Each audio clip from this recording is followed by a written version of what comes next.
2056 साल पौष 9 गते बेरिया के 4 बजे जता इंडियन एयरलाइंस IC814 जे 176 पैसेंजर और 15टा क्रू मेंबर लगे जे काठमांडू त्रिभुवन अंतर्राष्ट्रीय एयरपोर्ट से दिल्ली के लागी फ्लाइट रही उड़ल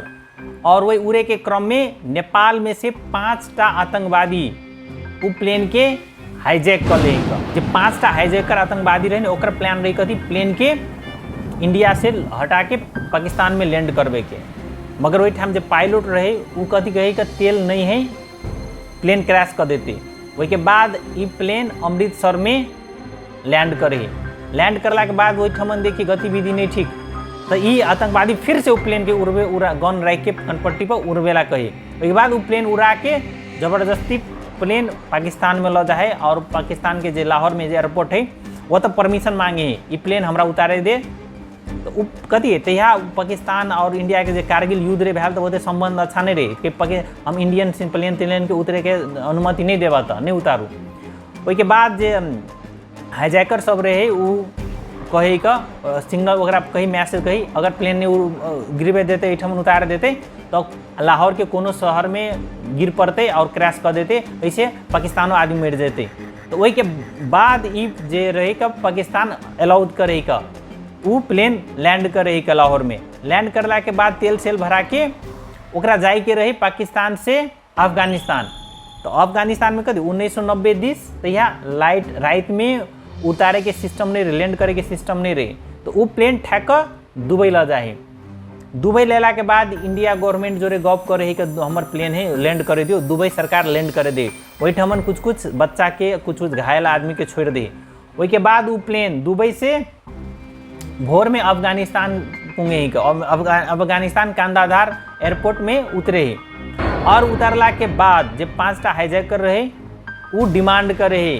कि अत आदमी के छोड़े के लागी हमरा $200 मिलियन और 30टा आतंकवादी जब इंडिया पकड़ने सरकार ओकरा छोड़े के लागी बाद में बहुते नेगोशिएट हुए बहुते चीज़ हुए का बार्गेनिंग हुए वही के बाद वो सब 3टा आतंकवादी के छोड़बे में सहमत हो जाए अब जो हाईजैकर सब रहे वो कई 3टा आतंकवादी के छोड़ मगर हम जे कहबो ओकरा छोड़े पड़तो और वही 3टा आतंकवादी रहा मसूर अजहर अहमद उमर शेख एंड मुश्ताक अहमद ये 3टा आतंकवादी के दिल्ली से कांधार एयरपोर्ट ल जाए है और एकरा छोड़े है वही के बाद वो हाईजैकर सब पैसेंजर क्रू के छोड़े है वही के बाद जो ताइवानी सब रह कथी करे वो हाईजैकर और ये खतरनाक आतंकवादी के जीप में एस्कॉर्टिंग करके पाकिस्तान के एयरपोर्ट में पाकिस्तान में छोड़ देगा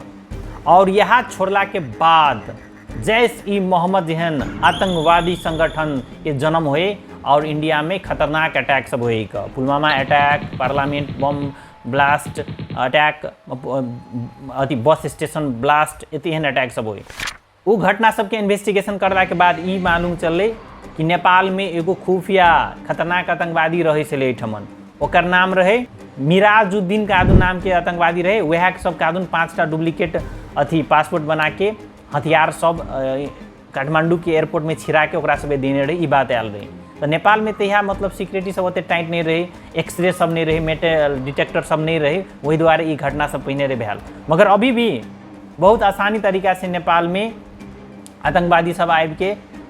इंडिया छिड़ के हमला कर सके है का और एक कोशिश में भी